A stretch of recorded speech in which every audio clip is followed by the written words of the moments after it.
Assalamualaikum warahmatullahi wabarakatuh. Sobat Mas Dosat, ketemu lagi dengan Mai di acara Podcast Mas Dosat, Podcast Puskesmas Belado 1. Gimana nih kabarnya pada siang hari ini? Tentunya sehat dan bahagia lahir batin ya. Amin. Begitu juga kami di sini, alhamdulillah sehat dan bahagia lahir batin. Nah, seperti biasa, Mai ditemenin oleh dua narasumber kita. Yuk kenalan dulu yuk.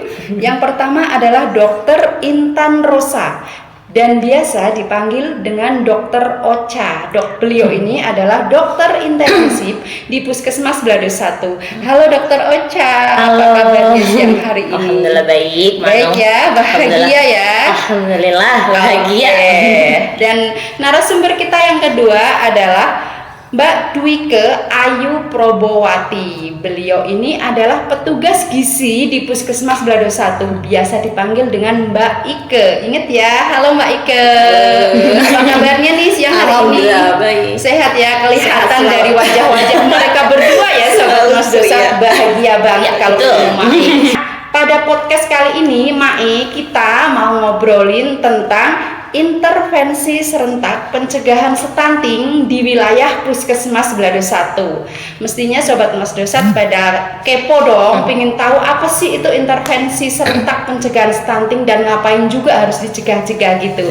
Oke, langsung aja nih kita ke narasumber kita yang pertama, yaitu Dokter Ocha ya. Ya, ini dokter, sebenarnya apa sih itu stunting? Stunting ya, mungkin dari sebagian besar masyarakat kayak udah nggak asing ya sama stunting. Sebenarnya udah kayak beberapa kali orang-orang pada bilang stunting gitu ya. Jadi stunting itu adalah suatu kondisi di mana anak kekurangan gizi yang kronis. Nah, itu menyebabkan terhambatnya tumbuh kembang anak.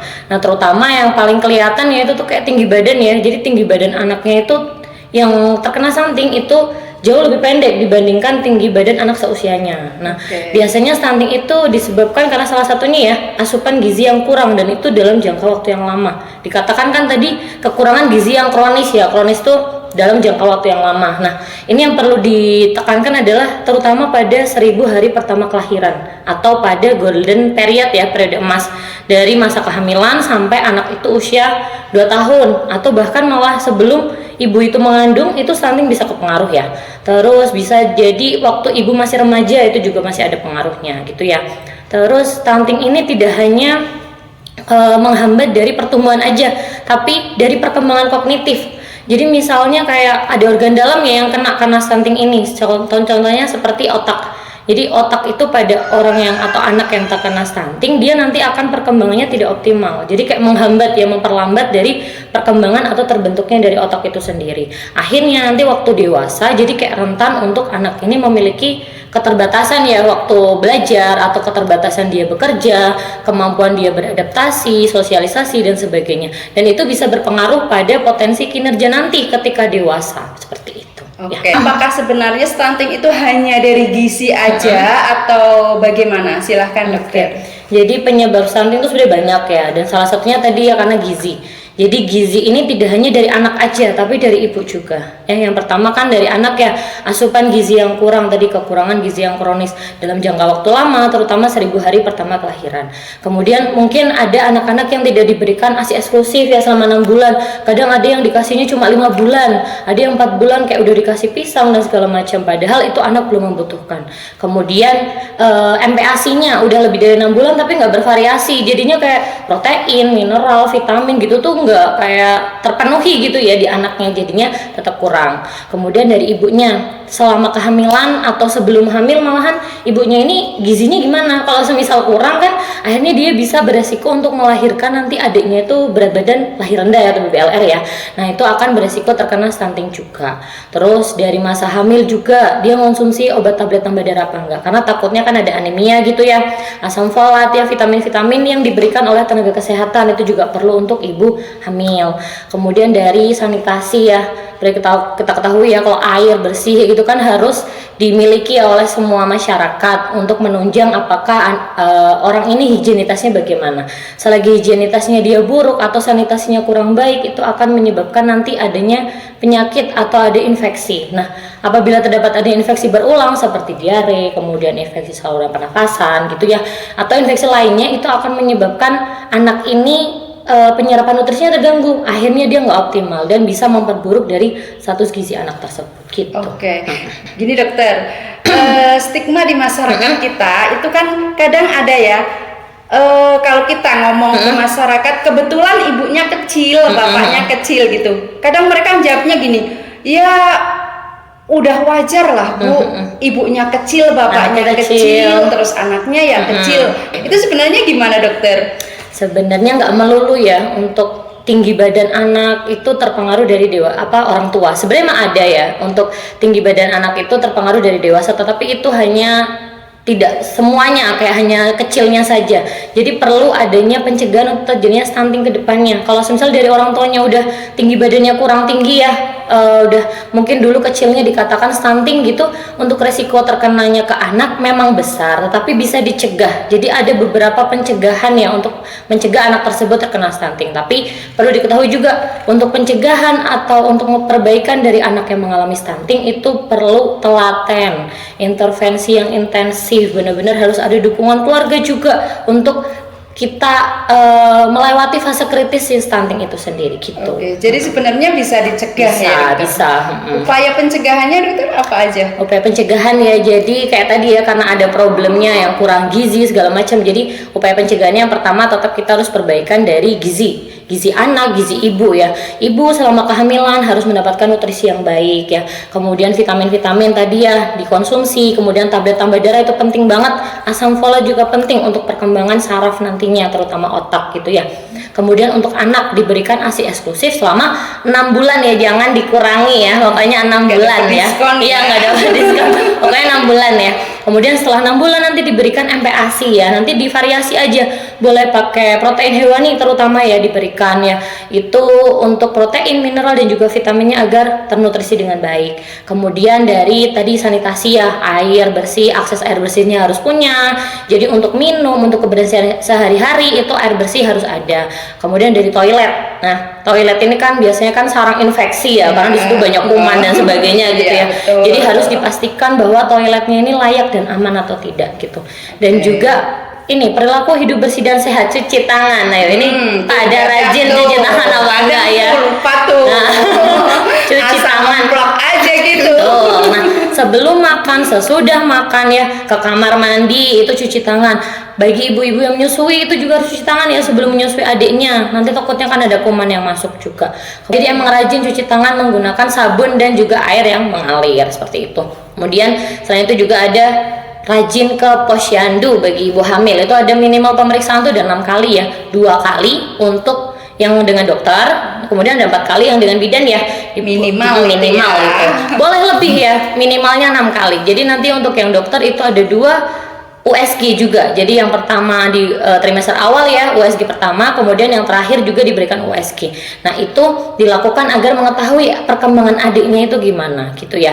Berkembang atau tidak seperti itu.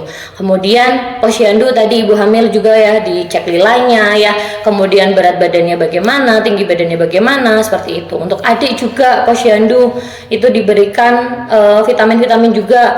Kemudian adik tinggi badan sama berat badannya sesuai dengan usianya apa enggak? Itu hanya tumbuhnya ya, belum yang berkembangnya. Juga ditanya perkembangannya, oh adik usia segini udah bisa ngapain aja, udah bisa makan sendiri atau udah bisa jalan sendiri, oh udah bisa ngomong ayah, udah bisa ngomong ibu. Nah itu kan disesuaikan dengan acuan ya, kan udah ada untuk usia segini itu adik harus bisa berkembang apa aja seperti itu. Kemudian harus ada edukasi juga. Kalau semisal hanya orang tua aja mungkin aware ya, mungkin sadar ya akan pentingnya gizi, tapi kadang belum ya utingnya atau keluarga besarnya gitu kan ya berpengaruh ya. Jadi emang harus berikan edukasi ke masyarakat, jadi total, jadi nggak cuma dari orang tua aja yang sadar, tapi keluarga besar juga sadar bahwa pentingnya pencegahan dari stunting ini sendiri. Kemudian juga mungkin ada dari pemerintah yaitu ada intervensi gizi serentak gitu ya, intervensi yang intensif ya gitu. Nah itu pemberian multivitamin ya, mineral dan sebagainya untuk menunjang untuk pencegahan terjadinya stunting itu sendiri gitu. Sekarang udah ngerti dong Sobat Mas Dosat apa sih itu stunting dan bagaimana kita memperlakukan biar kita itu tidak menjadi generasi stunting. Oke? Nah sekarang nih kita ke Mbak Ike. Sebenarnya apa sih itu intervensi gizi serentak dan bagaimana tata laksananya di Puskesmas Belado 1 ini terutama? Oke. Jadi bertepatan di bulan Juni memang ada intervensi serentak dari pemerintah. Jadi itu kegiatan deteksi masalah gizi, edukasi gizi, dan sasaran posyandunya untuk lebih banyak ke posyandu. Dan ada sebutannya 10 pasti. Yang pertama itu pendataan untuk catin, ibu hamil, dan balita. Yang kedua, memastikan catin mendapatkan pendampingan dan memastikan ibu hamil dan balita datang ke posyandu. Yang ketiga, memastikan alat antropometri tersedia sesuai dengan standar. Yang keempat, memastikan kader mempunyai keterampilan dalam menggunakan alat antropometri dan dapat memberikan penyuluhan kepada ibu balita dan ibu hamil. Yang kelima, itu memastikan kader dapat menggunakan alat pengukur yang antropometri sesuai standar. Yang keenam, ibu hamil dan balita yang bermasalah mendapatkan intervensi. Yang ketujuh, ibu hamil dan balita mendapatkan edukasi. Yang kedelapan,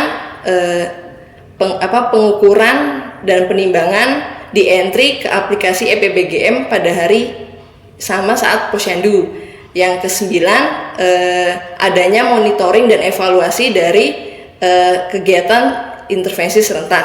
Dan yang terakhir, ke-10 itu adanya pembiayaan fasilitasi yang dibiayai oleh daerah setempat dan ada rujukan ke fasilitas kesehatan. Dan alhamdulillah untuk Puskesmas Belado 1 sendiri pengentrian ke EPPGM sudah 100%.